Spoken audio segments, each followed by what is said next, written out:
नमस्कार दोस्तों, उम्मीद करता हूँ अच्छे होंगे। एंड आज का जो हमारा एपिसोड है इसमें हम लोग डीपीपी नंबर 5 डिस्कस करने वाले हैं, सिग्नल एंड सिस्टम की। ये आसान डीपीपी थी और इसके क्वेश्चंस भी ज़्यादा मुश्किल नहीं थे। उम्मीद है आपने सब लोगों ने सोल्व कर लिया होगा।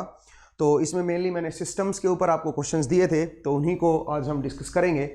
तो टोटल मेरे पास 11 क्वेश्चंस थे। मैं आपको एक बार क्वेश्चंस के जो आंसर्स हैं वो आपको बता देता हूँ, एक बार आप चेक कर लीजिएगा। एंड उसके बाद जो आपका आंसर गलत है उसको एक बार आप ठीक कर कीजिएगा और देखिए कि आपने किस तरह की मिस्टेक की है। अगर आप इसको YouTube पे देख रहे हैं इस वीडियो को, तो मैं आपको बता दूं, नीचे डिस्क्रिप्शन में हमने हमारा एक टेलीग्राम ग्रुप है जो पब्लिक ग्रुप है, उसका लिंक आपको दिया है, तो आप उस ग्रुप को ज्वाइन कर लीजिए। दूसरी बात, हमारी एक मोबाइल ऐप है, उसको भी इंस्टॉल कर लीजिएगा, उसका भी डिस्क्रिप्शन में हमने लिंक दे रखा है। मोबाइल ऐप और टेलीग्राम ग्रुप का एडवांटेज आपको ये होने वाला है कि वहाँ पे डीपीपी पहले ही पोस्ट हो जाती हैं, तो आपको समय मिल जाता है उनको सोल्व करने का। तो एक प्लस पॉइंट आपके पास रहता है कि आपको थोड़ा सा टाइम मिल जाता है सोल्व करने का, और कुछ नहीं है। और मोबाइल ऐप को भी इंस्टॉल कीजिए, बिकॉज वहाँ पे बहुत एक्साइटिंग चीज़ें हम देने वाले हैं फ्यूचर में आपको। तो मेक श्योर कि आप मोबाइल ऐप को इंस्टॉल करके रखिए, एंड वहाँ से भी आप कोर्सेज को देख सकते हो, जानकारी ले सकते हो, ठीक है ना। तो चलिए दोस्तों, टोटल इसमें 11 क्वेश्चन हैं। पहले मैं आपको आंसर्स दे देता हूँ और एक बार देखिए कि कौन सा क्वेश्चन आपका गलत है, कौन सा क्वेश्चन सही है। चलिए स्टार्ट करते हैं। तो मैं पहले आंसर्स लिख देता हूँ। हाँ जी, क्वेश्चन 1, 2, 3, 4, 5, 6, 7, 8, 9, 10 एंड 11। क्वेश्चन नंबर 1 का जो आंसर है दैट इज 16 जूल, 16 जूल। और आई थिंक ये ऑब्जेक्टिव क्वेश्चन था, तो आंसर जो आएगा इसका आगरा आएगा। ए ऑप्शन इज करेक्ट, ये ऑप्शन आएगा भी। नेक्स्ट आइए क्वेश्चन नंबर 2। क्वेश्चन नंबर 2 का जो आंसर है 1/√2, 1/√2, 0.707 समथिंग कुछ बनेगा, ठीक है। नेक्स्ट आइए क्वेश्चन नंबर 3। क्वेश्चन नंबर 3 का जो आंसर है that is 0.3796, 0.3796। Question number 4 answer is Bombay, 5th का भी बॉम्बे। नेक्स्ट आइए question number 6 answer is Agra. Question number 7 answer is Calcutta, 8th answer is Agra. Question number 9 answer is 14। Question number 10 answer Calcutta and 11th Agra. तो ये मेरे पास total 11 questions थे, उनके मैंने आपको आंसर्स दिए। तो चलिए इनको एक बार डिस्कस कर लेते हैं और देखते हैं कि भाई किस तरह से इनको हम सोल्व करेंगे, ठीक है दोस्तों। जरा देखिए पहला क्वेश्चन जो है वो क्या है। क्वेश्चन नंबर 1, क्वेश्चन 1 में आपको ft दे रखा है, ft equal to 4 sin πt/πt। ये आपको एक सिग्नल दे रखा है। अब ये कह रहा है कि ये एनर्जी सिग्नल है कि पावर सिग्नल है। आप जानते हो ये सिंक फंक्शन है, और सिंक फंक्शन जो होता है वो डिकेइंग फंक्शन होता है। मतलब अगर आप देखोगे sin πt/πt अगर आप करते हो तो इस तरह का होता है। t इक्वल टू 0 पे आपका ये 1 बनता है। अगर मैं sin πt/πt प्लॉट करूं, ठीक है जी, तो t इक्वल टू 0 पे 1 बनेगा। अच्छा, t इक्वल टू यहाँ पे 1 पे ये बनेगा, 2 पे 3 पे, ऐसे है भैया, ठीक है। तो इसका मतलब ये डिके हो रहा है, तो ऑब्वियसली कौन सा सिग्नल होगा, ये एनर्जी सिग्नल होगा। ये तो पता चल गया, ये एनर्जी सिग्नल होगा, बिकॉज ये दोनों तरफ डिके हो रहा है, ठीक है। अब एनर्जी कितनी होगी अगर वो निकालें, तो फ्रॉम -∞ टू इन्फिनिटी। वैसे तो -t/2 से t/2 करना चाहिए, बट मैंने लिमिट पहले ही लगा दी है, ठीक है। और यहाँ पे आएगा 4 sin πt/πt, और इसका क्या हो जाएगा, होल स्क्वायर dt। तो इसको मैं ले सकता हूँ 16 integration -∞ to infinity sine of πt/πt, और इसका स्क्वायर dt। अब आपको याद होगा मैंने एक डाउट डिस्कशन क्लास लिया था, उसमें आपको बताया था ये कि इसकी वैल्यू क्या होती है। इसको हमने प्रूव किया था, इसकी वैल्यू 1 होती है भाई, ठीक है। तो आंसर आएगा 16 जूल, 16 जूल आंसर बनेगा। तो इसका मतलब इसके अंदर ये एक एनर्जी सिग्नल है, एनर्जी फाइनाइट है, विच इज 16 जूल। इसकी पावर जो आएगी वो 0 आएगी, ठीक है। तो ये आंसर आएगा भाई, energy signal and energy 16 joule, answer is Agra. Next आइए क्वेश्चन नंबर 2। क्वेश्चन नंबर 2 देखिए क्या कर रहा है। क्वेश्चन नंबर 2 में आपको एक सिग्नल दे रखा है फ्रॉम -∞ टू इन्फिनिटी। यहां पे लिखा हुआ है sin t, और अंदर क्या है जरा देखिए, delta t - π/4 plus delta prime t minus pi by 2 plus delta double prime t minus pi. आपको ये देखा हो और यहां पे dt लिखा हुआ है। कुछ इस तरह का सिग्नल है दोस्तों, और आपको इसकी वैल्यू बतानी है। अगर आपको याद हो, मैंने आपको एक बताया था कि f t delta nth derivative t, इसका जो इंटीग्रेशन होता है from minus infinity to infinity, that will be equal to nth derivative function का ले लो और उसमें 0 पुट कर दो और -1 की पावर n, यहाँ पे ये बनेगा। ये एक थ्योरम है, इसको आपको याद रखना है, ठीक है। तो इस तरह से मैंने आपको एक्सप्लेन किया था। अब बताइए, अगर मैं अलग अलग करके देखूं तो यहाँ पे तो कोई फर्स्ट डेरिवेटिव नहीं है, तो यहाँ पे तो -1 की पावर क्या बन जाएगी, 1 बन जाएगी, ठीक है। -1 की पावर 1 बन जाएगी, देख लो एक बार, ठीक है। और यहाँ पे t की जगह पे क्या पुट कर दो, बताओ, t की जगह पे π/4 पुट कर दो। एक बार चेक कीजिए, नहीं n की वैल्यू यहाँ पे क्या बनेगी भाई, nth डेरिवेटिव का मतलब 0 है यहाँ पे, n का मतलब अगर यहाँ पे n की वैल्यू 1 होती तो फर्स्ट डेरिवेटिव होता, n में यहाँ पे 2 होता है तो सेकंड डेरिवेटिव होता, तो यहाँ पे कोई डेरिवेटिव नहीं है तो n की वैल्यू 0 है भाई। तो इसका मतलब ये क्या बन जाएगा, यहाँ पे कोई डेरिवेटिव नहीं आएगा, बस t की वैल्यू आप क्या पुट कर दो, π/4 पुट कर दो इसके अंदर, तो ये बन जाएगा साइन ऑफ π/4। पहले से तो ये बनेगा भाई, इसको जब इसके साथ देखोगे तो साइन π/4। अगले में क्या बनेगा बताओ जरा, इसका डेरिवेटिव ले लो। पहले तो एक -1 लिखो, -1 की पावर 1, ठीक है, क्योंकि फर्स्ट डेरिवेटिव है यहाँ पे, इसके साथ मल्टीप्लाई हो रखा है। इसका डेरिवेटिव लो, साइन टी का डेरिवेटिव क्या होता है, कोस, और कोस ऑफ बोलिए यहाँ पे आ जाएगा π/2, क्योंकि ये जो वैल्यू है टी की वैल्यू, ये यहाँ पे पुट होगी। अगर यहाँ पे t - t नोट होगा तो यहाँ पे t नोट हो जाएगा। नेक्स्ट बताइए, अगला क्या बनेगा बताओ जरा, -1 की पावर 2, क्योंकि डबल डेरिवेटिव है, और यहाँ पे क्या होगा, इसका डबल डेरिवेटिव होगा, तो साइन टी का कोस, कोस टी का माइनस साइन, ठीक है। तो यहाँ पे आ जाएगा माइनस साइन, और टी की जगह पे क्या पुट कर दो, पाई। ये बनेगा दोस्तों, ठीक है, ये मेरा आंसर बनेगा। अब जरा देखिए, साइन पाई 0 खत्म, कोस π/2 0 खत्म, तो क्या बचा, साइन π/4 45 डिग्री, तो 1/√2 मेरे पास इसका आंसर बनेगा दोस्तों, ठीक है भाई। आंसर इज 1/√2, तो 1/√2 इज 0.707, ठीक है ना। ये मेरे पास आंसर बनेगा। क्वेश्चन नंबर 2 था ये। नेक्स्ट आइए क्वेश्चन नंबर 3।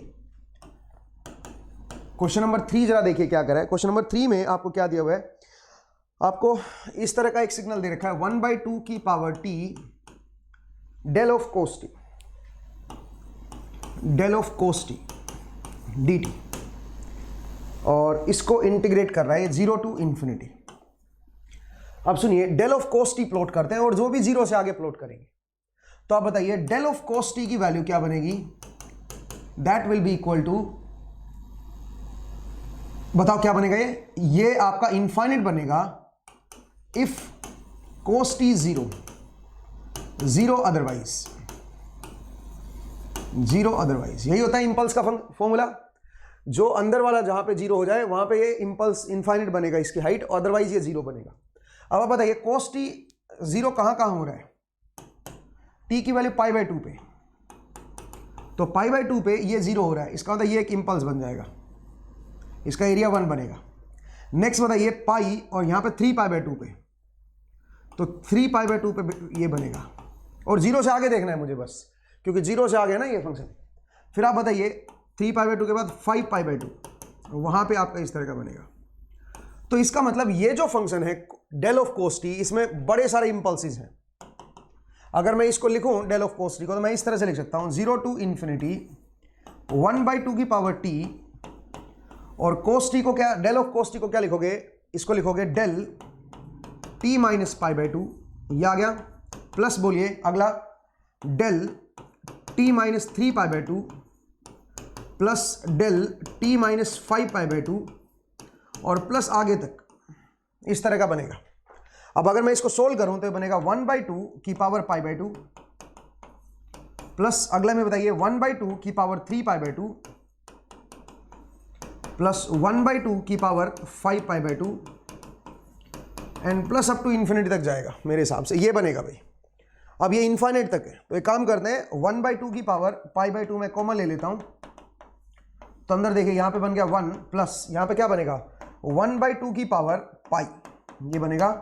अगला बनेगा 1/2 की पावर 2 पाई, ठीक है, क्योंकि मैंने हाफ पाई कॉमन ले लिया, तो हाफ इनमें से माइनस करते चले जाओ, करेक्ट है, और प्लस अप टू इन्फिनिटी। तो जीपी बन गया भाई। बताइए 1/2 की पावर कितना आ गया, 1/2 की पावर π/2 तो बाहर आ गया, डिवाइड बाई इसका ये सम ले लो ना, तो ये क्या बनेगा a divide by 1 minus common ratio second term by first term, तो कॉमन रेशियो क्या बनेगा 1/2 की पावर पाई। ये इसकी आंसर बनेगा भाई, ध्यान दीजिएगा, ये बाहर वाला मैंने बाहर ही रखा, बाकी जीपी का सम कर दिया, a divide by 1 minus common ratio, ठीक है। तो इससे जो आंसर आ रहा है मेरे पास दैट इज 0.3796, एक बार चेक कर लीजिएगा भाई, कोई कैलकुलेशन मिस्टेक नहीं होनी चाहिए बस, ठीक है, बाकी सब कुछ ठीक है। तो क्वेश्चन नंबर 3 आसान था। नेक्स्ट आइए क्वेश्चन नंबर 4 पे। देखिए क्वेश्चन 4 क्या कर रहा है, सुनिए। क्वेश्चन 4 में आपको एक सिग्नल दे रखा है और एफ टी इक्वल टू क्या दिया हुआ है, सुनिए, f t equal to 3/ε³ t minus epsilon का स्क्वायर, ये दे रखा है। और ये जो ग्राफ है ये टी की वैल्यू 0 से लेके एप्सिलॉन के बीच, ये एक्सप्रेशन वैलिड होगा, 0 एल्सवेयर, ठीक है ना भाई, बाकी जगह पे 0 है ये। अब ये कह रहा है कि मैंने क्या किया, यहां पे एक इनपुट लिया जिसकी जो वैल्यू थी वो थी e की पावर -2t ut, ठीक है, और ये जो सिस्टम है इसका जो इंपल्स रेस्पॉन्स है वो है f of t - 2 and limit epsilon tends to 0, ये है भाई, ये इसका इंपल्स रेस्पॉन्स है, ये दे रखा है। आपको बताना है yt की वैल्यू क्या आएगी, फाइंड yt का एक्सप्रेशन कैसा आएगा ये अपने को बताना है, आउटपुट बताना है। तो मुझे एक बात है, अगर मैं इसका ग्राफ प्लॉट करूं तो t की वैल्यू 0 से एप्सिलॉन के बीच प्लॉट करना है। t इक्वल टू 0 पे क्या बन जाएगा, ये बन जाएगा 3/ε, चेक करके देखो, t की वैल्यू 0 पुट करोगे तो यहाँ पे एप्सिलॉन स्क्वायर आएगा, नीचे एप्सिलॉन क्यूब आएगा, वो कट जाएगा, 3/ε बचेगा। और t इक्वल टू एप्सिलॉन पे क्या बनेगा, t इक्वल टू एप्सिलॉन पे ये कट जाएगा, 0 बनेगा, मतलब जो कर्व है वो कुछ इस तरह का बनेगा दोस्तों, ये कर्व बनेगा इसका ft का, ठीक है। अब सुनिए, अगर मैं इसमें एप्सिलॉन की वैल्यू 0, एप्सिलॉन टेंड्स टू 0 कर दूं इसमें, तो क्या बनेगा। सबसे पहले इसका एरिया देखते हैं। अगर आप इसका एरिया निकालोगे फ्रॉम -∞ टू इन्फिनिटी, एक बार एप्सिलॉन को टेंड्स टू 0 मत कीजिए, बस इसका एरिया बताइए अभी क्या बनेगा। ये बनेगा t² plus epsilon square -2 epsilon into T into D T, यही तो आएगा एरिया। अब ये बाहर ले लो। अच्छा, एरिया भी -∞ से इन्फिनिटी नहीं रहेगा, क्योंकि ये तो फंक्शन कहाँ से कहाँ एग्जिस्ट कर रहा है, 0 से एप्सिलॉन के बीच कर रहा है, तो ये लिमिट आप ये हटा दो और 0 से लेके कहाँ तक ले लो, 0 से एप्सिलॉन के बीच ले लो। तो आप बताइए 3/ε³, ये मेरे पास बाहर आ गया, अंदर देखिए t² है तो ये बनेगा t³ 3, और upper limit minus lower limit करोगे तो ये बनेगा ε³ 3, प्लस यहाँ पे बनेगा एप्सिलॉन स्क्वायर इंटू टी, और upper limit minus lower limit करोगे तो ε³ आ जाएगा, -2 एप्सिलॉन टी है तो ये t²/2 बन जाएगा, तो यहाँ पे ε²/2 आ जाएगा, कुछ इस तरह का बनेगा दोस्तों। अब जरा देखिए क्या हुआ, ये कट गया यहाँ से, ये ε³ है, यहाँ से ε³ कट गया और यहाँ से कट गया, इसका मतलब आंसर जो बनेगा वो 1 बनेगा। इसका मतलब इसका जो एरिया है दैट इज 1। अब आप बताइए, अगर मान लीजिए मैं ये बोलूं कि एप्सिलॉन टेंड्स टू 0 है, तो ये हाइट जो है ये बढ़ती चली जाएगी, ये कम होती चली जाएगी, मतलब ये इस तरह का होता चला जाएगा, बट एरिया क्या रहेगा, ऑलवेज 1 रहेगा, एरिया 1 रहेगा। तो अगर मैं बोलूं एप्सिलॉन टेंड्स टू इन्फिनिटी, तो ये जो हाइट है ये कहां पे चली जाएगी, ये आपकी इन्फिनिटी पे चली जाएगी, और ये जो है, ये जो पॉइंट है ये आपका नजदीक आते आते कहां पे आ जाएगा, 0 की तरफ आ जाएगा। तो इसका मतलब ग्राफ कुछ इस तरह का बन जाएगा, अगर एप्सिलॉन टेंड्स टू 0 हो गया एफ टी के अंदर और एरिया इसका 1 रहेगा। इसका मतलब क्या बन जाएगा, अगर मान लीजिए मैं एफ टी के ऊपर लिमिट लगा दूं, लिमिट एप्सिलॉन टेंड्स टू 0 लगा दूं, तो ये डेल्टा टी के बराबर आ जाएगा, तो ये जो है ये डेल्टा टी के बराबर आ जाएगा, सही है। लेकिन यहाँ पे लिमिट जो है एफ ऑफ टी -2 पे लगा रखी है, तो इसका मतलब ये क्या बन जाएगा, ये बन जाएगा डेल्टा टी -2, सिंपल है, ये है डेल्टा टी -2। तो इसका मतलब देखा जाए तो जो आउटपुट है वाई टी वो क्या बनेगी आपके पास, y t will be equal to e की power -2t ut convolution delta t -2। अब मुझे लगता है ये तो आप डायरेक्टली सोल्व कर सकते हो, तो क्या आंसर आएगा, e की power -2 t minus two u of t minus two, that will be the answer. और ये कौन से ऑप्शन में है जरा देख लीजिए, आई थिंक ये है बॉम्बे में, तो आंसर इज बॉम्बे, आंसर जो है वो बॉम्बे होगा। तो सिंपल कहानी थी, बड़ा आसान केस था। नेक्स्ट आइए क्वेश्चन नंबर 5। देखिए दोस्तों क्वेश्चन नंबर 5 क्या कह रहे हैं, देखिए क्वेश्चन 5 में आपको क्या दिया हुआ है, consider a system in which input and output are related as, आपको इनपुट और आउटपुट रिलेटेड कर रखी है, दे रखी है y t equal to 1/xt into dxt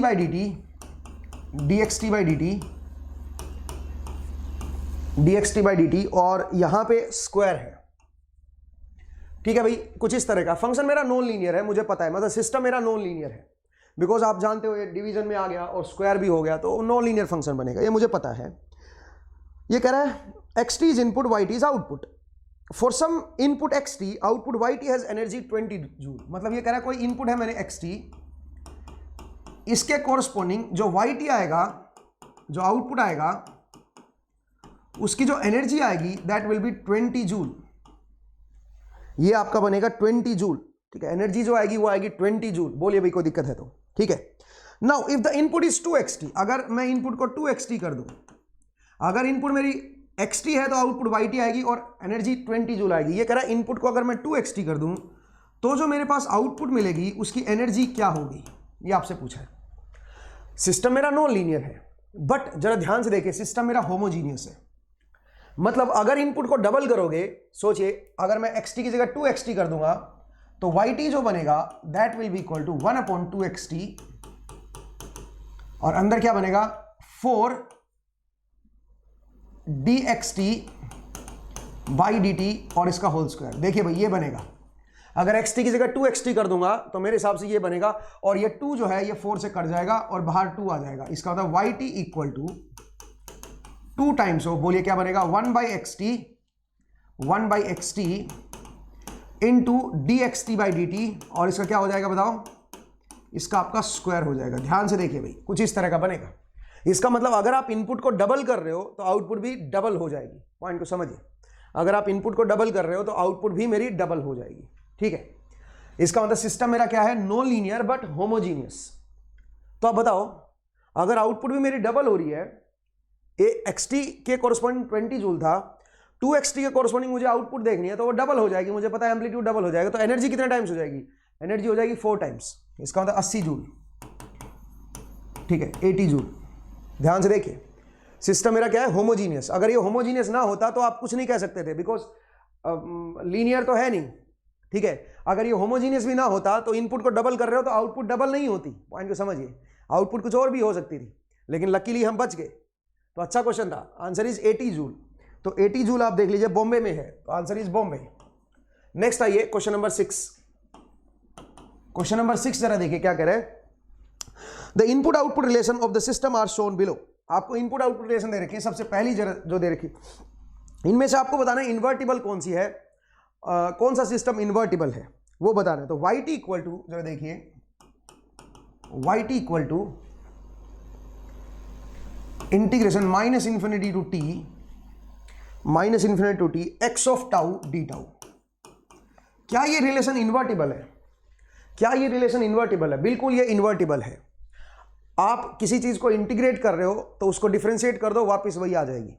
invertible system क्या होते हैं, ऐसे सिस्टम जिनकी जो आउटपुट आ रही है, अगर मैं आउटपुट से यूनिकली मैं इनपुट को डिफाइन कर सकता हूं, आउटपुट से यूनिकली मैं इनपुट को अचीव कर सकता हूं, ऐसे सिस्टम को हम इनवर्स सिस्टम बोलते हैं। ठीक है, तो अब बताइए यहां पे अगर मेरे पास कोई भी इनपुट दिया, उसको इंटीग्रेट करके yt ला रहे हो, तो yt को डिफरेंशिएट कर दो, वापस आपके पास xt आ जाएगा। इसका मतलब ये जो सिस्टम है ये इन्वर्टिबल सिस्टम है, इन्वर्टिबल सिस्टम है। ठीक है, ये इन्वर्टिबल सिस्टम है, भी ध्यान दीजिएगा। ठीक है, इससे आप यूनिकली डिफाइन कर सकते हो। बट सोचिए अगर मैं बोलता yt equal to dxt by dt, क्या ये इन्वर्टिबल होता, डिफरेंशिएटर? नहीं भाई, ये नॉन इन्वर्टिबल होता, नॉन इन्वर्टिबल होता। अब आप बोलोगे ये क्यों नॉन इन्वर्टिबल होगा? जरा सोचिए, इन्वर्टिबल सिस्टम में एक और चीज आपको याद रखनी है। क्या? जब भी किसी सिस्टम की आउटपुट 0 हो जाए, अगर कोई सिस्टम किसी आउटपुट को जीरो, किसी कोई पर्टिकुलर फाइनाइट इनपुट के लिए आउटपुट अगर वो जीरो बना दे तो ऐसे सिस्टम हमेशा नॉन इन्वर्टिबल होते हैं। क्यों? क्योंकि जीरो अगर आपके पास आउटपुट आ गया, अब जीरो से वापस यूनिकली इनपुट को डिफाइन करना बड़ा ही मुश्किल काम है, हो ही नहीं सकता सही बताऊं तो, क्योंकि आपने अंत कर दिया चीजों का, आपने जीरो बना दिया और जीरो से फिर वापस से जहां से आप शुरुआत की थी वहां पे आ रहे हो, वहां पे बड़ा मुश्किल हो जाएगा। तो इसका मतलब जरा सोचिए, ये अगर मैं एक्स टी को कोई कांस्टेंट वैल्यू ले लूं तो उसका डिफरेंशिएट करोगे तो जीरो आएगा, और एक बार वाई टी अगर जीरो हो गया वापिस नहीं जा सकते हो आप, ठीक है, वापिस नहीं जा सकते हो। इसका मतलब ये कैसा है, नॉन इन्वर्टिबल सिस्टम है, बट ये इन्वर्टिबल है। तो डिफरेंशिएटर और इंटीग्रेटर में समझिए, और मैंने आपको दूसरा जो है वो डिफरेंशिएटर ही दे रखा था, तो ये नॉन इन्वर्टिबल है बट ये इन्वर्टिबल है, ठीक है। अगला जरा देखिए, अगर मैं बोलूं y n equal to x of 2n, number 3 देखिए क्या है, 3 है y n equal to x of 2n। Again इसमें भी क्या दिक्कत है, ये भी नॉन इन्वर्टिबल है। क्यों नॉन इन्वर्टिबल है?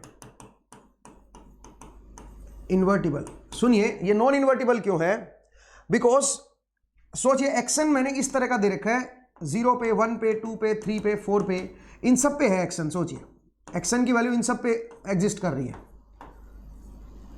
तो अगर आप वाई एन निकालोगे तो इससे 2 स्केल करोगे, ये वैल्यू गायब हो जाएंगी, इनकी जगह 0 आ जाएगा। और मैंने आपको बताया आउटपुट अगर किसी पर्टिकुलर फाइनाइट इनपुट के लिए 0 बन जाए तो फिर उस 0 से वापस यूनिकली इनपुट पे आना मुश्किल काम है। तो इसका मतलब ये जो सिस्टम है ये क्या है, नॉन इन्वर्टिबल। बट अगर मैं इसको कॉन्टिन्यूस में लेता y t equal to x of 2t, तब ये इन्वर्टिबल था, ये इन्वर्टिबल सिस्टम है, ये इन्वर्टिबल है। क्यों इन्वर्टिबल है? क्योंकि कॉन्टिन्यूस में आपका ये वाला जो 1/2 या 3/2 जो है ये 0 नहीं होगा। डिस्क्रीट में तो ये 0 बन जाता है, क्योंकि डिस्क्रीट में तो इंटीजर वैल्यू ही एग्जिस्ट करती है, बट कॉन्टिन्यूस टाइम में ऐसा नहीं होगा। कॉन्टिन्यूस टाइम में अगर एक्स टी अगर आप इनपुट दोगे तो एक्स को 2 से स्केल करके वाई टी आ जाएगा, फिर उस वाई टी से वापस एक्स टी पे आ सकते हो, बस हाफ से स्केल कर दो बस, ठीक है। तो इस तरह से आप इन्वर्टिबल सिस्टम, इसका ये इन्वर्टिबल सिस्टम है, कहने का मतलब ये है, ठीक है ना।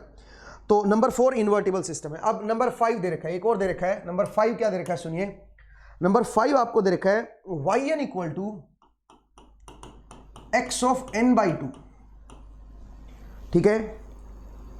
n इवन है, n मेरा इवन है, एंड 0 अगर n मेरा क्या है, ओड है।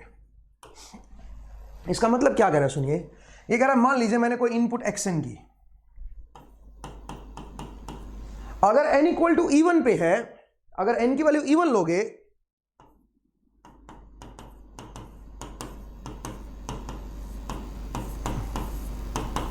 अगर मैं n की वैल्यू इवन ले लूं, इवन वैल्यूज पे देखूं, तो इवन वैल्यूज पे आप इसको, जैसे xn मेरा इवन वैल्यूज पे एग्जिस्ट कर रहा है, सोचिए xn मेरा इवन वैल्यूज पे एग्जिस्ट कर रहा है, तो क्या होगा, इसको आप 1/2 से स्केल कर दो। 1/2 से स्केल करोगे तो ये 2 वाला 4 पे चला जाएगा, 4 वाला 8 पे, 6 वाला आपका कहां पे चला जाएगा, 6 वाला 12 पे चला जाएगा। मतलब ये जो वैल्यू है ये मेंटेन रहेंगी। और सिमिलरली जो ऑड वैल्यूज हैं, n की वैल्यू ऑड वैल्यूज हैं, उन पे वाई एन मेरा क्या बनेगा, 0 बनेगा। आप बोलोगे सर एक्सन मेरा ओड पे होता है, सोचिए जरा देखिए, एक्सन अगर मेरा ओड पे भी है तो कोई दिक्कत नहीं है इसमें। ये वैल्यू कहां चली जाएंगी बताओ, ये वैल्यू कहां चली जाएंगी, ये वैल्यू भी इवन पॉइंट पे चली जाएंगी वाई एन में। मतलब एन की वैल्यू इवन के लिए एग्जिस्ट करेगा वाई एन, बस एन की वैल्यू इवन के लिए एग्जिस्ट करेगा। 2 वाला 4 पे चला जाएगा, 1 वाला आपका 2 पे चला जाएगा। तो इसका मतलब कोई 0 नहीं बनेगा इस केस में, ध्यान से देखिए। इसको अगर आप हाफ से स्केल करोगे कहीं पे भी 0 नहीं आएगा, और n की वैल्यू किसके लिए एग्जिस्ट करेगा, इवन के लिए एग्जिस्ट करेगा। ओड के लिए वाई एन क्या रहेगा, 0 रहेगा, ठीक है। तो क्या आप वाई एन से वापस से रिट्रेस कर सकते हो? हाँ, आप क्या कर सकते हो, वाई एन मतलब हाफ से स्केल किया ना फिर आपने, फिर अगले सिस्टम में क्या कर दो, एक सिस्टम आपको हाफ से स्केल करके दे रहा है तो दूसरा सिस्टम आपका 2 से स्केल करके दे देगा। ये मान लीजिए यहाँ पे जो वाई एन मिला है वो आपका एक्स ऑफ क्या बन रहा है, एक्स ऑफ n/2 बना रहा है। तो अगला जो है यहाँ पे जो ये जो सिस्टम है, ये जो भी इनपुट होगी इसको क्या कर देगा, x ऑफ 2n से कर देगा, मतलब ये डबल ट्वाइस कर देगा इसको। तो आप सोचिए ये पहले भी इवन वैल्यूज पे चली गई थी, xn की जो वैल्यूज थी वो कहाँ पे चली गई थी, इवन इंटीजर पे चली गई थी। वापस उसको 2 से स्केल करोगे तो वापस यही बन जाएगा। इसका तो यूनिकली डिफाइन कर सकते हो आप इसको, ध्यान से देखिए, बड़ा बढ़िया केस था, ठीक है। तो इसका मतलब ये कैसा है, ये आपका इन्वर्टिबल सिस्टम है, इन्वर्टिबल सिस्टम है। या एक तरीका और बताता हूं मैं आपको, सुनिए।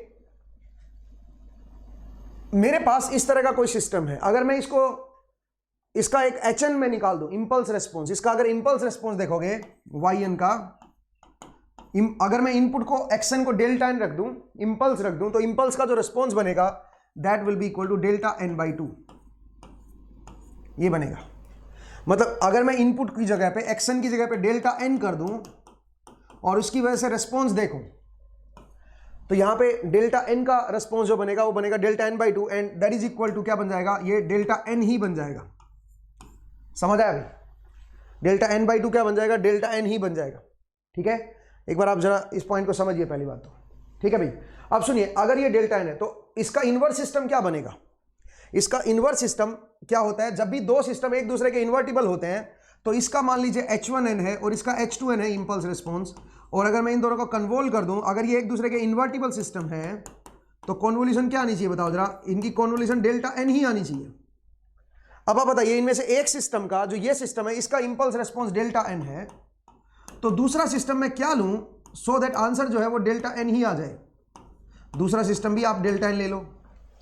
इसका मतलब है इसका जो इन्वर्स सिस्टम बनेगा उसका जो इंपल्स रिस्पॉन्स आएगा वो भी डेल्टा एन ही होगा, मतलब एग्जिस्ट करेगा, कहने का मतलब ये है। तो इसका मतलब ये सिस्टम कैसा है, ये मेरा इन्वर्टिबल सिस्टम है। ध्यान से देखिएगा दोस्तों, ये इन्वर्टिबल सिस्टम है। तो इसका आंसर क्या बनेगा बताओ, आपको इन्वर्टिबल सेलेक्ट करने थे, तो इन्वर्टिबल कौन कौन से हैं बताओ। पहला है फोर्थ है 145 ये है, तो 145 जो है वो आगरा में करेक्ट है। तो इसका मतलब इसका जो आंसर आएगा that will B A, Agra is correct. 6th का आंसर जो आएगा वो आगरा आएगा। नेक्स्ट आइए 7th क्वेश्चन। तो मैं जरा एक बार 7th क्वेश्चन पे आता हूँ, एक बार रुकिए जरा, मेरी कॉपी गिर गई है। हाँ जी, 7th क्वेश्चन जरा देखिए भाई। तो 7th क्वेश्चन में अगेन आपको कुछ एक क्वेश्चन दे रखा, जरा देखिए क्वेश्चन नंबर 7। उसमें क्या गिवन है सुनिए, आपको yt इक्वल टू दे रखा है, yt equal to minus infinity to t e की power minus t minus tau x of tau d tau. मान लीजिए ये दे रखा आपको और आपसे पूछा है the impulse response of the inverse system will be, ये कह रहा है इसका जो इनवर्स सिस्टम होगा उसका इंपल्स रिस्पॉन्स बताना है। xt is input and yt is output. तो जरा देखो, ये देखा जाए तो ये कॉन्वोल्यूशन का फॉर्मूला लगा रखा है और e की power minus t u T convolution xt, ये इस तरह का है। आप चेक करके देखो, इसको कॉन्वोल खोलोगे तो इस तरह खुलेगा। तो इसका मतलब है ये जो है ये मेरे पास क्या है ht। तो मुझे सिस्टम का इंपल्स रिस्पॉन्स पता चल गया, बट मुझे इस सिस्टम का इंपल्स रिस्पॉन्स नहीं बताना है, मुझे बताना है इसके इनवर्स सिस्टम का इंपल्स रिस्पॉन्स। इसका मतलब अगर मैं ht को एक दूसरे इसके इनवर्स सिस्टम से कन्वोल करूं तो आंसर जो है वो डेल्टा टी आना चाहिए। मुझे ये h प्राइम टी बताना है कि ये क्या होगा, h प्राइम टी की वैल्यू बतानी है क्या होगी। तो अब क्या करें, प्राइम मतलब डेरिवेटिव नहीं है भाई, ये कुछ h प्राइम नया सिस्टम है, तो ये इसका इनवर्स सिस्टम बन जाएगा। अगर ये ऐसा एग्जिस्ट कर रहा है कि अगर मैं इसको ht के साथ कन्वोल कर दूं तो वापस डेल्टा टी आ जाए आंसर, तो इसका मतलब इसका इनवर्स सिस्टम एग्जिस्ट करेगा। अब ये तो आप ऑप्शन से भी चेक कर सकते हो, कैसे जरा देखिए, ht की वैल्यू है e की power minus t u T, इसको अगर मैं कन्वोल करूं किसके साथ बताइए, अगर आप कन्वोल कर रहे हो, जैसे पहला ऑप्शन में देखिए, पहले में तो नॉन इन्वर्टिबल दे रखा है, एक बार उसको छोड़ दीजिए। दूसरे में डेल्टा टी के साथ कन्वोल करोगे तो नहीं होगा, अगर इसको डेल्टा टी के साथ कन्वोल करोगे तो कभी भी डेल्टा टी नहीं आएगा। जबकि अगले क्वेश्चन में क्या दे रखा है, delta T plus delta prime T, ये दे रखा है और ये करेक्ट है। इसके साथ कन्वोल करते हैं, जरा देखिए, पहले इसको इसके साथ कन्वोल करोगे तो ये बन जाएगा e की power minus t u T. अब अगले में बताओ क्या बनेगा, अगले में डेल्टा प्राइम आ गया, तो इसका मतलब इसको जब इसके साथ कन्वोल करोगे तो इसका डेरिवेटिव आएगा। अब यहां पे दो फंक्शन है टाइम के, एक ये फंक्शन है, एक ये फंक्शन है। पहले इसका डेरिवेटिव लो तो ये बन जाएगा e की power minus t u t with minus sine बाहर, ठीक है भाई। अच्छा, फिर इसका डेरिवेटिव लो तो प्लस e की power minus T delta T, u T का डेरिवेटिव डेल्टा टी होता है। अब आप बताओ, ये तो कट गया, ये बना, और इसमें टी की वैल्यू 0 पुट कर दो तो ये आंसर डेल्टा टी ही आ जाएगा। तो आप ध्यान से देखिए, ये जो सिस्टम है अगर मैं इसको इसके साथ कन्वोल कर रहा हूं तो आंसर मेरा क्या आ रहा है, डेल्टा टी आ रहा है, और ऐसा ही तो आना चाहिए। इसका मतलब ये इसका इनवर्स सिस्टम है भाई, ये इसका इनवर्स सिस्टम है, तो इसका इनवर्स सिस्टम एग्जिस्ट करेगा and delta T plus delta prime T, ये आंसर करेक्ट है। आंसर इज कैलकाटा, ठीक है भाई, सी ऑप्शन करेक्ट है इसका, ठीक है। आप बोलोगे सर आपने तो आंसर से कर दिया, इसको सही तरीके से बताओ ना कैसे करेंगे। सही तरीके से सुनिए कैसे करोगे। अगर आपको लैप्लस आती है तो और फटाफट हो जाएगा। मैं थोड़ा बहुत हिंट दे देता हूं। इसका जो ट्रांसफर फंक्शन है एच एस, तो क्या बनना चाहिए, वो बनेगा एस प्लस वन। तो आप बताओ, अगर ये 1/s+1 है, 1/s+1 है, तो ये क्या बनना चाहिए, ये बनना चाहिए s+1, सो दैट इनका जो प्रोडक्ट है वो 1 बन जाए, क्योंकि डेल्टा टी का लैप्लस 1 होता है। ठीक है, अब बताओ, ये कट गया तो 1 आ जाएगा ना। तो इसका मतलब जो h प्राइम s है, जो h प्राइम s है, जो इनवर्स सिस्टम है, उसका जो लैप्लस आना चाहिए वो s+1 आना चाहिए।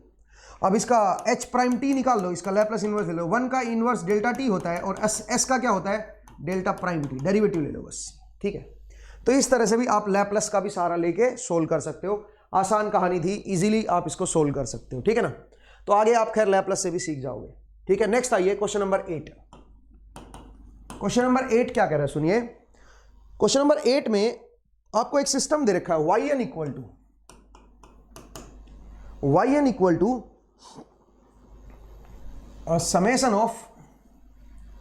summation of k from -infinity to n 1/2 की पावर n minus k xk, ये दे रखा है और आपसे पूछ रहा है which case is true for the system. ये कह रहा है इसके लिए कौन सा ट्रू है, बताओ जरा। ये भी देखा जाए तो एक कॉन्वोल्यूशन है, 1/2 की पावर n कॉन्वोल्यूशन xn, ये है मेरे पास, ये है मेरे पास yn। तो आप बताओ जो hn की वैल्यू है, यहां से hn इज 1/2 की पावर n बन जाएगा, ये मेरे पास hn बन जाएगा और un भी आएगा साथ में, क्योंकि ये देखो ना n से पीछे है तो un भी आएगा। अगर आपको कॉन्वोल्यूशन खोलनी आती है तो इसमें un भी आएगा। अब आप बोलिए सबसे पहले ये स्टेबल है कि नहीं है। स्टेबल तो है, क्यों स्टेबल है बताओ, बिकॉज इसका जो समेशन आएगा ओवर -infinity to infinity वो आपका फाइनाइट बनेगा, तो इसका मतलब स्टेबल तो है। ठीक है, सबसे पहला पॉइंट। दूसरा, कॉजल है क्या, बिल्कुल कॉजल है। क्यों भाई, क्योंकि n > 0 के लिए है, तो इसका मतलब कॉजल भी है। तीसरा, टाइम इनवेरिएंट, बिल्कुल टाइम इनवेरिएंट है, क्योंकि लैप कॉन्वोल्यूशन डिफाइन ही एलटीआई सिस्टम के लिए होती है, तो टाइम इनवेरिएंट है और लीनियर भी है, ये सारी चीजें हैं इसमें। बट एक चीज और रहेगी चेक करनी, क्या, और वो है इन्वर्टिबल है कि नहीं है। ये इन्वर्टिबल है कि नहीं है, अब वो कैसे चेक करोगे। अब डिस्क्रीट टाइम में एक तरीका होता है z ट्रांसफॉर्म से चेक करना, उससे भी आप चेक कर सकते हो कि ये इन्वर्टिबल है कि नहीं है। मतलब मैं एक ऐसा सिस्टम चाह रहा हूं जो 1/2 की पावर n un के साथ कॉन्वोल हो, h प्राइम n बोल दो, and that must be equal to delta n, ये डेल्टा n आना चाहिए। अब मुझे बताना है h प्राइम n क्या, कैसे मैं निकालूं। एक तरीका तो है z ट्रांसफॉर्म से, इसका z ट्रांसफॉर्म ले लो। अब आपको z ट्रांसफॉर्म नहीं पता है कि कैसे हम उसको लेते हैं, तो आपको दिक्कत रहेगी, आप इस तरह से सोल्व नहीं कर पाओगे। तो फिर कैसे करें बताओ, कि भाई मैं h प्राइम n में कैसे निकालूं, इसका क्या आइडिया लगाऊं भाई h प्राइम n का। और कोई आइडिया है तो बताइए। एक आइडिया है, कैसे, क्या आइडिया है बताओ। सोचिए n = 0 पे ये क्या बन रहा है, ये बन रहा है 1/2 की पावर 0 un, मतलब n = un तो खैर छोड़ ही दो, जरा देखिए। अगर मैं इसको एक बार इरेज करूं, ध्यान से देखिए, मैं एक सिंपल आइडिया लगा रहा हूं। अगर मैं बोलूं n = 0 पे इसकी वैल्यू 1 बनेगी, ठीक है, और n = 1 पे इसकी वैल्यू क्या बनेगी, 1/2 की पावर, मतलब 1/2 की पावर 1, तो हाफ बनेगी। n = 1 पे, n = 2 पे क्या बनेगी बताओ जरा, 1/2 की पावर 2 बन जाएगी, ये बनेगी। अगर मैं इसको देखूं तो ध्यान से देखिएगा, इसकी वैल्यू कुछ इस तरह की बनेगी। अब सुनिए, अगर मैं ये बोलूं कि डेल्टा n कैसे आएगा, डेल्टा n आएगा 1/2 की पावर n un माइनस, ध्यान से सुनना, 1/2 की पावर n u ऑफ n -1। अगर मैं ये सब्ट्रैक्ट कर दूं, जरा सोचिए, तो n = 1 पे जो इसकी वैल्यू बनेगी वही n = 1 पे यहां पे बनेगी, n = 2 पे जो बनेगी वही n = 2 पे यहां पे बनेगी। तो इसका जो आंसर आएगा वो डेल्टा n आएगा। जरा ध्यान से देखो, इसका जो आंसर आएगा वो डेल्टा n आएगा। पॉइंट क्लियर है क्या, पहले ये बताओ, सही है। इसका जो आंसर आएगा वो डेल्टा n आएगा, मतलब डेल्टा n को मैं इस तरह से लिख सकता हूं, इसका मतलब बराबर के इधर अगर मैं ये कर दूं तो ये डेल्टा एन ही बता रहा है मुझे। अच्छा, इसको थोड़ा और मॉडिफाई कर लेता हूं, इसको मैं ऐसे लिख देता हूं 1/2 की पावर n un माइनस, इसमें से 1/2 कॉमन ले लो, 1/2 मैंने कॉमन ले लिया और अंदर लिख दिया 1/2 की पावर n minus 1 u of n minus 1। ये मेरा डेल्टा n है, ठीक है। ये मैंने मतलब ये जो डेल्टा n है इसको मैं इस तरह से लिख सकता हूं। अब आप बताओ ये आउटपुट यहां पे जो डेल्टा n है वो, मतलब जो ये आउटपुट है ये इस तरह की कब आएगी, जब h प्राइम n क्या हो जाए बताओ। एक तो देखो सेम u का यूं आ रहा है, तो इसका मतलब h प्राइम n की वैल्यू क्या होनी चाहिए, डेल्टा n। अगर अकेला डेल्टा n लूंगा तो गड़बड़ हो जाएगी, क्यों, अगर इसकी जगह डेल्टा n ले लिया तो सेम यही आउटपुट आ जाएगी, ये वाली आ जाएगी, बट उसके साथ एक और आउटपुट भी है। तो इसका मतलब मैं क्या करूंगा, माइनस 1/2 डेल्टा n माइनस 1। सोचिए अगर h प्राइम n की वैल्यू मैं ये ले लूं, तो आप बताओ इसको कन्वोल्व करो इसके साथ, तो डेल्टा n के साथ कन्वोल्व करोगे इसको तो ये आ जाएगा, और डेल्टा n माइनस 1 के साथ कन्वोल्व करोगे इसको तो यहां पे n माइनस 1 हो जाएगा, यहां पे n माइनस 1, लेकिन हाफ बाहर है तो हाफ ये और आ जाएगा। तो इसका मतलब ये जो है ये इसका इनवर्स सिस्टम बन जाएगा, h प्राइम n की वैल्यू ये आ जाएगी। आप चेक करके देख लो, अगर आप इसकी जगह पे ये रख रहे हो तो इसको कन्वोल्व करोगे तो डेल्टा n आ जाएगा। तो ये सिस्टम कैसा बताओ, इन्वर्टिबल है, सिस्टम मेरा इन्वर्टिबल भी है। तो नंबर 5 इन्वर्टिबल भी है। तो इसका मतलब जितने भी ऑप्शन दे रखे थे सारे के सारे वैलिड है यहाँ पे, ठीक है। स्टेबल भी है, लीनियर भी है, इन्वर्टिबल भी है, टाइम इनवेरिएंट है, कॉजल भी है। तो आंसर इज आगरा। आगरा में सारे ऑप्शन है भाई, तो आंसर इज आगरा, ठीक है भाई। चलिए आगे बढ़ते हैं, नेक्स्ट आइए क्वेश्चन नंबर 9। क्वेश्चन नंबर 9 पे देखिए, क्वेश्चन नंबर 9। क्वेश्चन नंबर 9 में देखिए आपको क्या दे रखा है, आपको एक फंक्शन दे रखा है fn आपको दे रखा है, देखिएगा, और वो कुछ इस तरह का दे रखा है कि 0 1 2 3 4 -1 -2 -3, ठीक है, इस तरह का दे रखा है। और यहां पे इसकी हाइट दे रखी है 2, ये हाइट है 2, 1 पे क्या हाइट है 1, 2 पे हाइट है 1, 2 पे हाइट है 1, 3 पे हाइट है -1 एंड 4 पे जो हाइट है दैट इज 2। 4 पे जो हाइट है वो 2 है। ऐसे पीछे आ जाइए, -1 पे जो हाइट है वो 1 है, -2 पे जो हाइट है दैट इज -1, -2 पे जो हाइट है वो है -1, और -3 पे जो हाइट है वो है 2, -3 पे जो हाइट है वो है 2, ठीक है भाई। इस तरह का मेरे पास fn सिग्नल है, और आपसे क्या पूछा है, आपसे पूछा है summation of f of n-1 का स्क्वायर, आपसे ये पूछा है, और n फ्रॉम -∞ टू ∞। आपसे बताना इसकी वैल्यू क्या आएगी, ठीक है।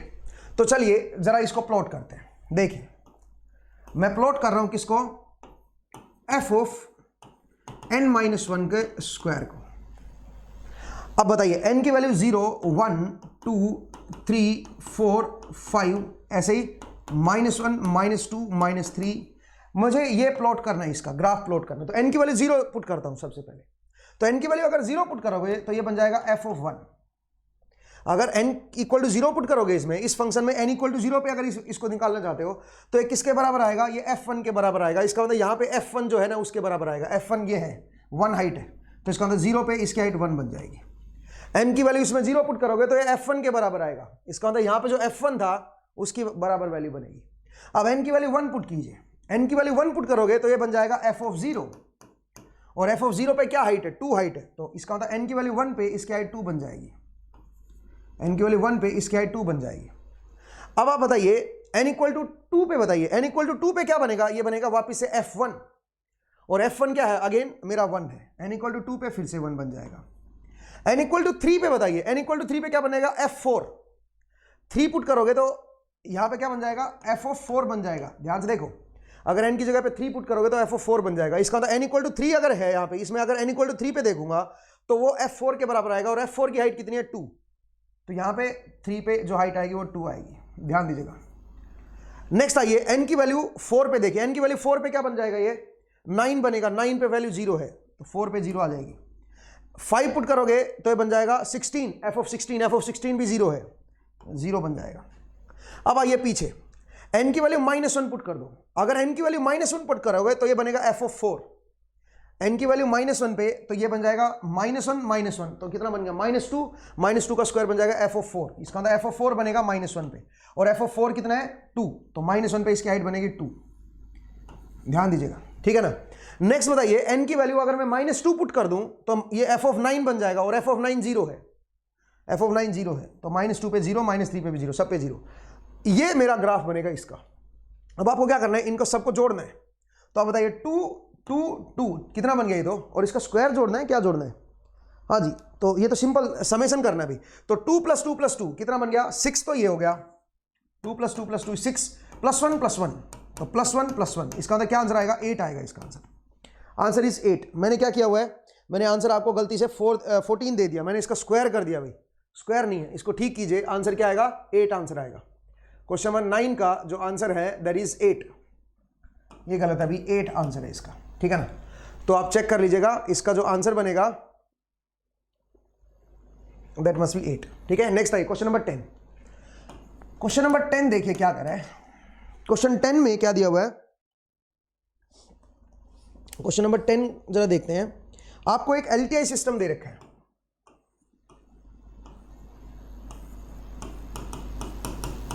एलटीआई सिस्टम दे रखा है, और वो जो सिस्टम है ut - u (t - 2) दे रखा है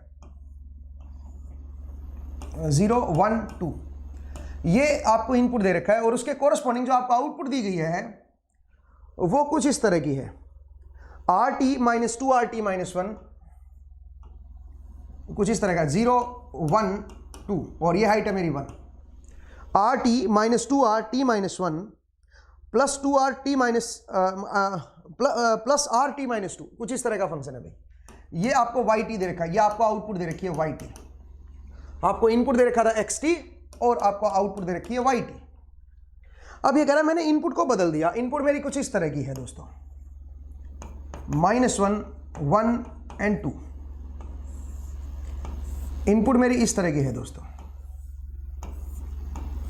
ये मान लीजिए मेरी इनपुट है, ये 1 है, यहां पे हाइट 2 है, मान लीजिए इस तरह की इनपुट है, तो आपको बताना है आउटपुट क्या होगी, कैसे करेंगे, सुनिए, ये कैसे बनाइए सिस्टम। अगर इस xt में मैं थोड़ा सा इसको डिले करके जोड़ दूं, इसको 1 डिले कर देता हूं, सोचिए अगर मैं इसको 1 डिले करूंगा -1 0 1, ये बन जाएगा x ऑफ t + 1। सोचिए अगर मैं xt plus x of t + 1 कर दूं तो कैसा बनेगा ग्राफ, तो ग्राफ इस तरह का नहीं बनेगा, इसको और इसमें जोड़ देता हूं तो -1 से 0, देखो ये तो है ही नहीं फंक्शन, इसमें हाइट 1 है, तो आप जरा रिजल्टेंट 1 हाइट का आ जाएगा। अब अच्छा 0 से 1 के बीच बताइए, अगर मैं 0 से 1 के बीच देखूं तो इसकी हाइट 1 है, इसकी भी हाइट 1 है, टोटल करोगे तो 2 आ जाएगा।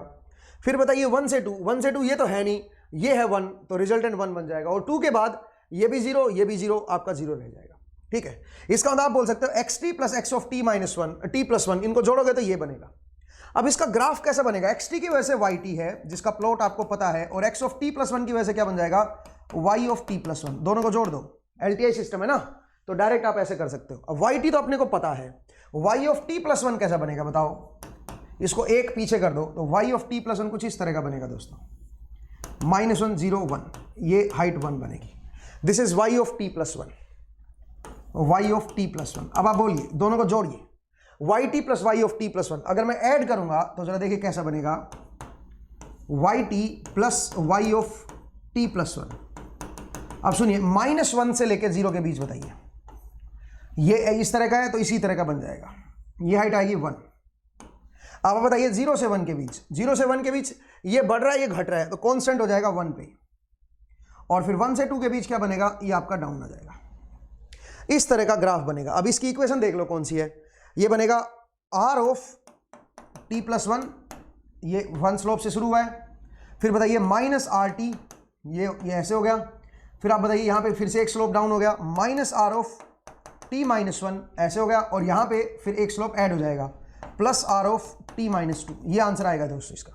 तो ऐसा ऑप्शन में, कौन से ऑप्शन में, आप जरा चेक कर लीजिए, मेरे हिसाब से क्वेश्चन नंबर 10 का सी ऑप्शन जो है उसको जरा एक बार देखिएगा, उसमें मेरे ख्याल से करेक्ट है, आंसर इज कैलकाटा, ठीक है। नेक्स्ट आइए question number 11।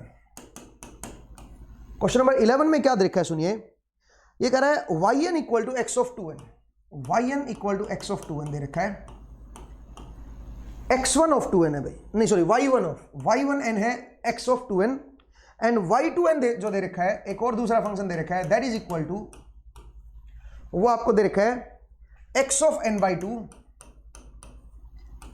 x of n by 2 if n is even, if n is even and 0 if n is odd, n is odd, n की वैल्यू odd पे yn मेरा 0 है, y2n, और even पे xn जो भी होगा उसको 1/2 से स्केल कर दिया, बस और कुछ नहीं है, ठीक है ना। अब सुनिए इसके बारे में क्या बोल रहा है ये, which of the following statement is true, कौन सी स्टेटमेंट ट्रू है। सबसे पहली स्टेटमेंट देखिए, इफ xn इज पीरियोडिक, अगर xn मेरा पीरियोडिक है, अगर xn मेरा पीरियोडिक है, देन y1n इज पीरियोडिक, तो y1n जो होगा वो भी आपका पीरियोडिक होगा। बताइए क्या ये सही है? अगर xn मेरा पीरियोडिक है तो y1n भी पीरियोडिक होगा। बिल्कुल सही है भाई, ये ट्रू स्टेटमेंट है, ट्रू स्टेटमेंट है। मैं आपको बता दूं, अगर xn पीरियोडिक है, अगर xn मेरा पीरियोडिक है और पीरियड इसका n नोट है मान लीजिए, तो yn कैसा आएगा, yn मेरा पीरियोडिक आएगा पक्का, और पीरियड जो बनेगा yn का वो बनेगा n naught by 2 if n naught is even, if n naught is even, अगर n नोट मेरा इवन है तो, और n नोट ही बन जाएगा if n naught is odd, if n naught is odd. अगर xn मेरा पीरियोडिक है और उसका पीरियड ओड नंबर है तो yn भी मेरा पीरियोडिक आएगा और उसका भी ओड पीरियड होगा। ये मैं पहले भी करवा चुका हूं आपको, एक दो डीबीपी पहले भी मेरे ख्याल से मैंने डिस्कस किया था। तो अगर n नोट मेरा ओड है तो यही इसका पीरियड बन जाएगा, और अगर n नोट मेरा इवन है तो n नोट बाई 2 बनेगा yn का पीरियड। तो पहली स्टेटमेंट जो है वो बिल्कुल सच है भाई, पहली तो करेक्ट है। दूसरी आइए, if y1 as n is periodic, ये कह रहा है अगर ये पीरियोडिक है तो क्या ये पीरियोडिक होगा, x of 2n will be periodic. ये सही नहीं है भाई। दूसरी स्टेटमेंट ये कह रहा है अगर y1n मेरा पीरियोडिक है, अगर ये मेरा पीरियोडिक है, then x of n will be periodic. ये कह रहा है ये पीरियोडिक है, ये जरूरी नहीं है भाई। क्यों भाई? ये मैं पहले भी समझा चुका हूं आपको, एक एपिसोड में पहले बताया था। सोचिए xn मेरा इस तरह का है, 2 0 1 2 3 4, मान लीजिए इस तरह का, यहां पे 2 2 है, मतलब ऑल इवन वैल्यू पे 2 है xn, और ओड वैल्यू पे यहां पे 1 है, यहां पे -1 है, यहां पे भी -1 है, मतलब ए पीरियोडिक है। देखा जाए तो रैंडम वैल्यूज आ रही हैं, कुछ भी ओड इंटीजर पे रैंडम वैल्यूज आ रही हैं एक्सन में, ठीक है, ध्यान दीजिएगा। अब बताइए x ऑफ 2n जब आप प्लॉट करोगे तो ये ओड इंटीजर तो गायब हो जाएंगे ना, केवल इवन इंटीजर वाली वैल्यू है वही एग्जिस्ट करेंगी, और वो तो सब पे 2 2 2 है। तो इसका मतलब जरा देखो, एक्सन मेरा ए पीरियोडिक है बट yn मेरा क्या बन गया, पीरियोडिक बन गया। इसका मतलब आप जरा स्टेटमेंट को समझिए, अगर y1n पीरियोडिक है तो जरूरी नहीं है कि xn भी पीरियोडिक हो, ऐसा कोई जरूरी नहीं है। इसका मतलब स्टेटमेंट नंबर जो 2 है वो आपकी फॉल्स है, वो करेक्ट नहीं है भाई, ठीक है। नेक्स्ट स्टेटमेंट नंबर 3 पे आइए। स्टेटमेंट नंबर 3 कह रहा है if xn is periodic then y2n is periodic. ये कह रहा है xn मेरा पीरियोडिक अगर है तो y2n पक्का पीरियोडिक आएगा। ये बिल्कुल सही है, क्योंकि yn क्या है, y2n हाफ से स्केल कर रही है, इसका मतलब हर एक पॉइंट डबल हो जाएगा। अगर xn पीरियोडिक है तो उसके हर एक पॉइंट जो है वो इवन इंटीजर पे चले जाएंगे सारे के सारे, और वो पीरियोडिक बनेगा, ठीक है। तो ये कह रहा है इफ xn इज पीरियोडिक, अगर xn पीरियोडिक है तो yn जो होगा वो x ऑफ n बाई 2 बनेगा, ठीक है, तो वो पीरियोडिक आएगा भाई, ध्यान दीजिएगा। और y2n जो आएगा वो इवन इंटीजर पे ही आएगा, इसका मतलब पक्का yn मेरा पीरियोडिक होगा, ध्यान से देखिए। और इसका उल्टा भी ट्रू होगा, अगर y2n पीरियोडिक है तो xn पक्का पीरियोडिक होगा। क्यों? क्योंकि y2n इवन इंटीजर पे एग्जिस्ट कर रहा है, ठीक है। अगर इवन इंटीजर पे एग्जिस्ट कर रहा है तो xn क्या बनेगा, इसको y ऑफ 2n कर दो, वो xn आ जाएगा, वो भी आपका फिर वो सारे इंटीजर पे आ जाएगा, लेकिन वो भी पीरियोडिक आएगा। इसका मतलब आगे स्टेटमेंट नंबर 3 और 4 जो है वो सारी की सारी ट्रू है। जरा एनालाइज करके देखना भाई, ठीक है। मुझे लगता है आसानी से आप कोई भी एग्जांपल लेके भी एनालाइज कर सकते हो, ठीक है। तो 3 और 4 भी, तो 1 3 4 ये ट्रू होगी। तो आप जरा देखिए कौन सा ऑप्शन है, आंसर इज आगरा, ठीक है। तो इसका आंसर जो आएगा वो आगरा आएगा। उम्मीद है आपको समझ आ गया होगा भाई। तो टोटल मेरे पास 11 क्वेश्चंस थे एंड उनको मैंने आपको सोल्व कराया। उम्मीद है आपने पहले भी सोल्व कर लिया होगा इनको, तो एक बार इनको चेक कर लीजिए भाई, इनके आंसर्स को, ठीक है। इंपॉर्टेंट चीज़ ये है कि अगर आप इस वीडियो को यूट्यूब पे देख रहे हो तो चैनल को सब्सक्राइब करें भी, अपने दोस्तों के साथ शेयर जरूर करें, बेल आइकन प्रेस कर दीजिएगा, ये इंपॉर्टेंट है। वीडियो को लाइक जरूर कर दें बिकॉज वो हमारे लिए मोटिवेशन होता है। और ये हमारा जो है QR कोड है मोबाइल ऐप के लिए, तो इसको आप स्कैन कर लीजिए और QR जो हमारी मोबाइल ऐप है उसको इंस्टॉल कीजिए। अगर स्कैन नहीं हो रहा है ये तो CES लर्निंग आपने गूगल प्ले स्टोर में आप सर्च कीजिए, वहाँ से आप मोबाइल ऐप को इंस्टॉल कर सकते हो। ये हमारा नंबर है 275082111721 या फिर 9988167932। इन पे आप क्वेरी छोड़ सकते हो, मैसेज ड्रॉप कर सकते हो, व्हाट्सएप नंबर है, कोई भी डाउट पूछना है, कोई कॉल करनी है, आप इन पे कर सकते हो। ये हमारी वेबसाइट का एड्रेस है cesedu.co.in। इस पे आप कोर्सेज की जानकारी ले सकते हो, कोर्सेज को परचेज भी कर सकते हो, मोबाइल ऐप से भी कोर्स परचेज कर सकते हो। तो ठीक है दोस्तों, आज के लिए इतना ही। तो सेफ रहिए, घर पे रहिए, मुस्कुराते रहिए, पढ़ते रहिए। आज के लिए इतना ही, नेक्स्ट टाइम फिर से मुलाकात होगी। अपना ख्याल रखिए। Thank you.